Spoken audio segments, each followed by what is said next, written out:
Estamos de volta ao último bloco do Tira Dúvidas de hoje, que conta agora com a presença dos professores Júlio Bastos e Bruno Galvão, da área de Ciências da Natureza. Seja bem-vindo, professor Júlio. Obrigado. Lembrando que ainda dá tempo de você participar dessa conversa. Ligue para o nosso telefone fixo ou envie uma mensagem para o nosso WhatsApp. Estamos esperando a sua participação. Enquanto você liga e manda sua mensagem para a gente, vamos relembrar o tema da aula de Física de hoje? Professor Júlio, tudo bem? Tudo bem, Dani? Conta pra gente qual foi o tema da sua aula de hoje. Bom, nossa aula de hoje foi uma aula para o primeiro ano do ensino médio, onde nós falamos sobre duas novas grandezas físicas, que é a quantidade de movimento e o impulso.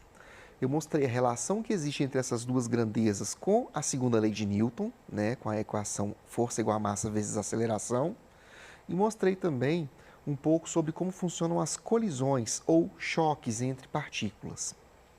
Obrigada, professor Júlio. Agora que já relembramos a aula do professor Júlio, vamos voltar para as nossas perguntas.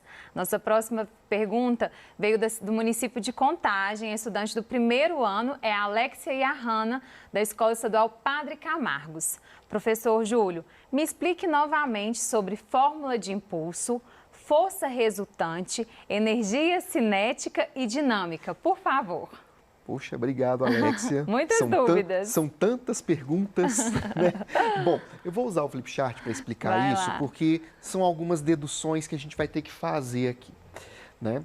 Bom, eu comecei a nossa aula de hoje falando sobre a grandeza quantidade de movimento, né? Que é simplesmente o produto da massa multiplicado pela velocidade de uma partícula. Então, eu vou colocar essa expressão aqui para a gente poder relembrar. Massa vezes velocidade. Também falei no comecinho da aula sobre uma grandeza chamada impulso. O impulso ele pode ser descrito de duas maneiras diferentes. A gente pode falar do impulso sendo o produto da força multiplicado pelo tempo de atuação dessa força. Epa, essa caneta está começando a falhar. Não, agora foi. Ou podemos falar também que o impulso corresponde à variação da quantidade de movimento, um ΔQ. O que acontece? Nos livros de física, em boa parte deles, quando a gente vai aprender sobre as leis de Newton, que foi o assunto que a gente abordou no ciclo 3, a gente costuma aprender a segunda lei de Newton, que é o princípio fundamental da dinâmica, usando aquela fórmula força igual a massa vezes aceleração. Só que muitas vezes os autores dos livros eles não se preocupam muito como que Newton chegou àquela expressão matemática. Como que se chega até ali, né? Na verdade, alguns estudos da história da ciência, eles colocam que o Newton ele não partiu de algo empírico, ele partiu de uma outra forma para chegar naquela expressão, partiu da expressão da quantidade de movimento, né, que a gente consegue relacionar aqui. Então, o que eles fizeram? Alguns livros de física a gente encontra isso, não são muitos, mas a gente encontra. A segunda lei de Newton, como eu acabei de dizer, força é igual a massa vezes a aceleração. Então, aqui a gente vai pegar e vai trabalhar um pouco dentro dessas quatro expressões para eu poder demonstrar que isso aqui é verdadeiro, né? Então, o que a gente pode fazer aqui? A gente pode substituir, por exemplo, no lugar desse I aqui, a gente pode colocar o ΔQ para a gente fazer a dedução. Então, vamos fazer isso aqui. Ficaria assim. E caneta. A caneta não está muito boa, não. Tem que testar com outra. ΔQ é igual a F vezes ΔT. Só que o que acontece? Na física, toda vez que a gente usa a letra delta, ela está indicando para a gente uma variação de uma determinada grandeza. Então, aqui seria a mesma coisa que eu dizer que é a quantidade de movimento final menos a quantidade de movimento inicial.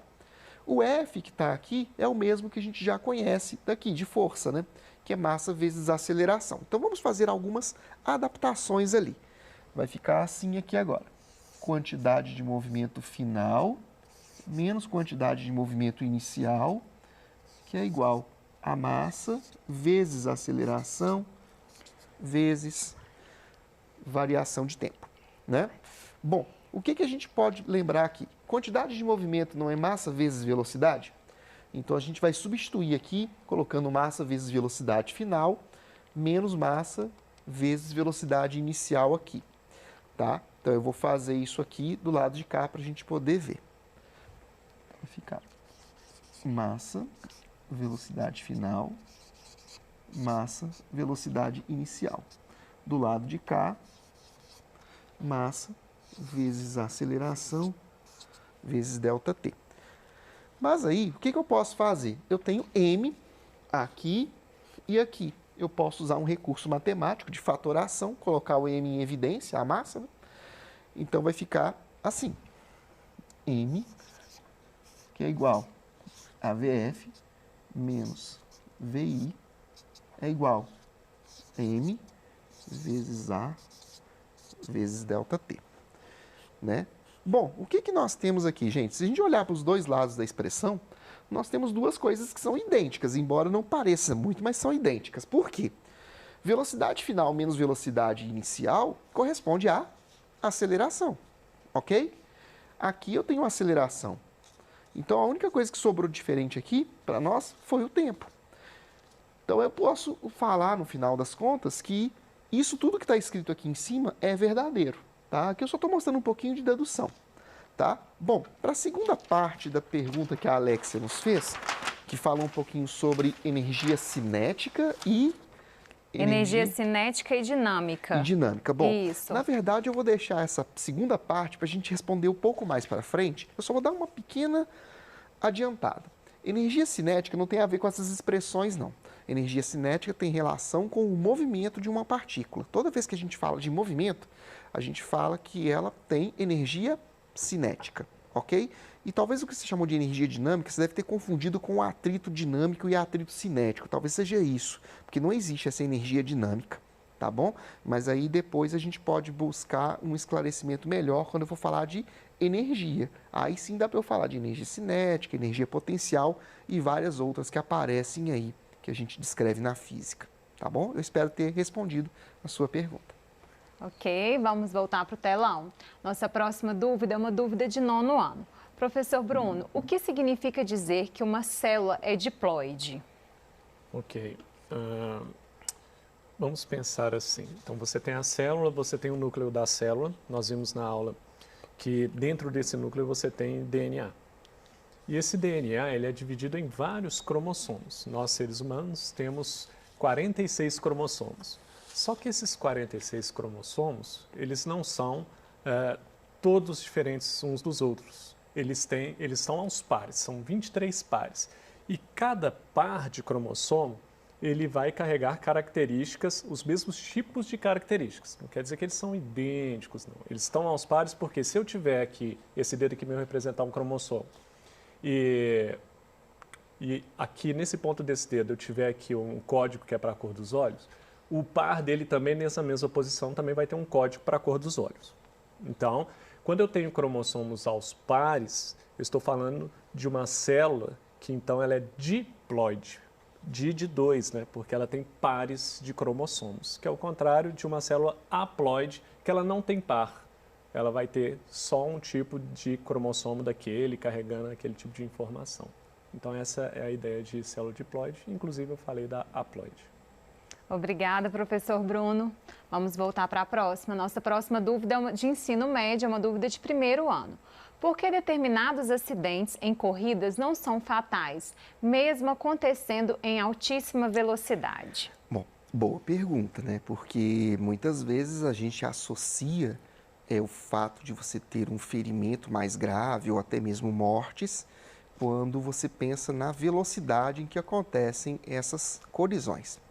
Na verdade, isso tem relação direta com a grandeza física e impulso, que eu estava falando agora há pouco na resposta que eu dei para Alexia.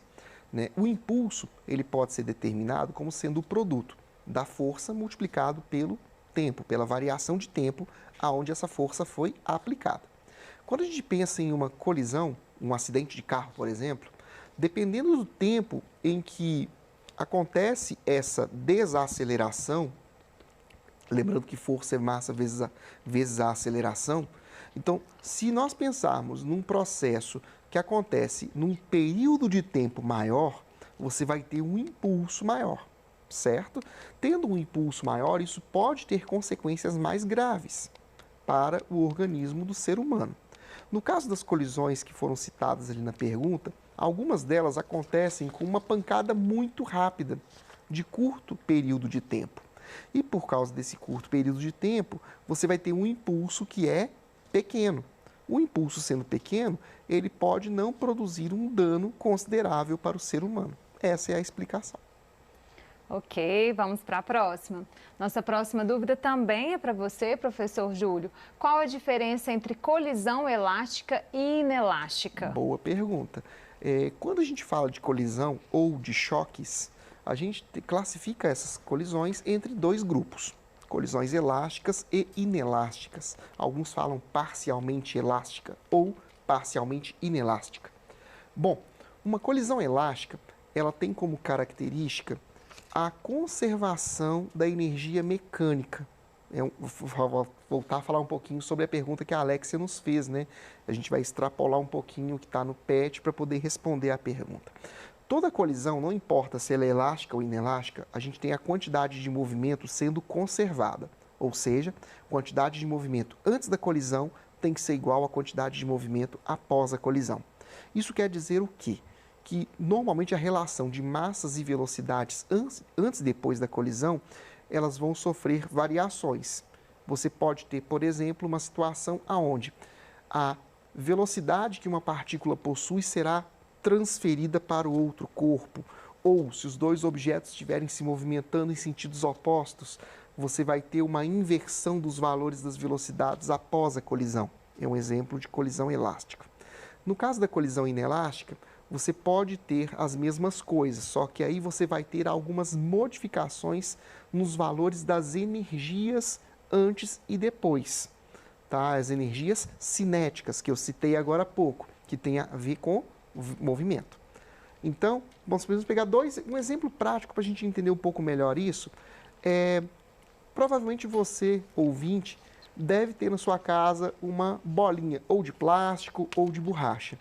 Quando você simplesmente solta essa bolinha de uma certa altura para ela quicar no chão, quando ela quica, ela não retorna à mesma altura que você a abandonou. Importante que tem que ser apenas abandonar, você não pode jogar.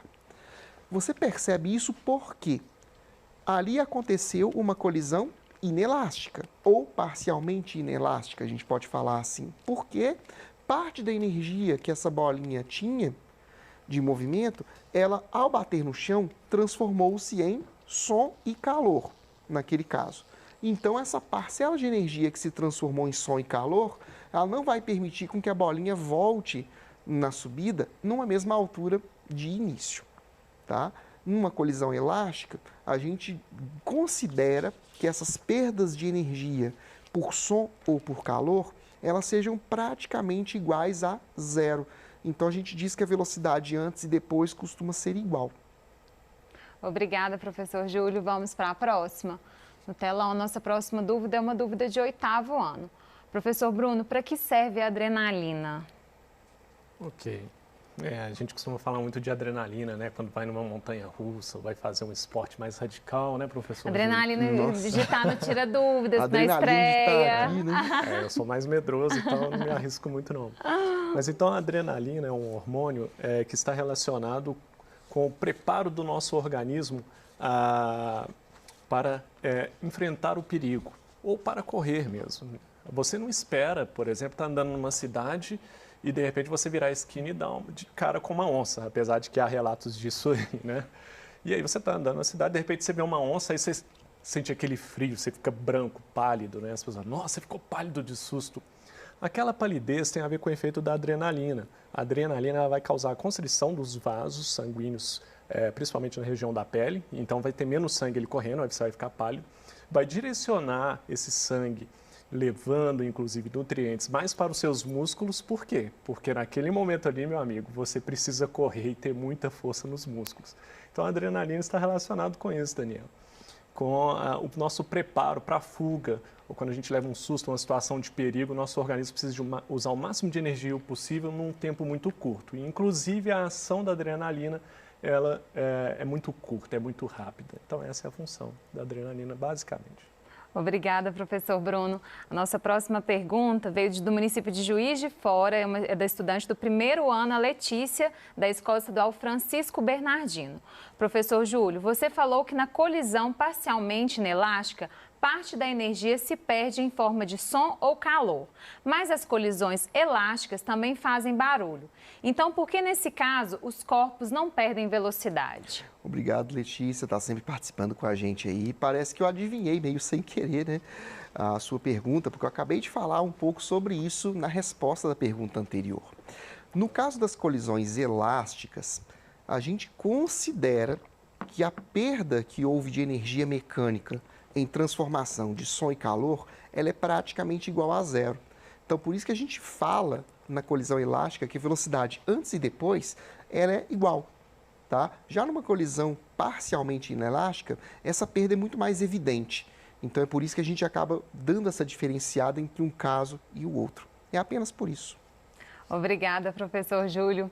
Estamos chegando ao final do Tira Dúvidas de Ciências da Natureza.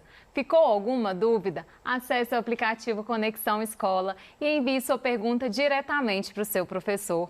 Quero lembrar que o acesso ao aplicativo é gratuito e não consome nenhum dado da sua internet. Você pode consultar também o seu PET, o plano de estudo tutorado, que está disponível gratuitamente para download no nosso site estudeemcasa.educação.mg.gov.br. E claro, assista às nossas aulas quantas vezes quiser nas plataformas digitais. Eu agradeço a presença dos nossos professores, intérpretes de Libras e principalmente a sua participação. Um grande abraço e continue assistindo a nossa programação. Até amanhã!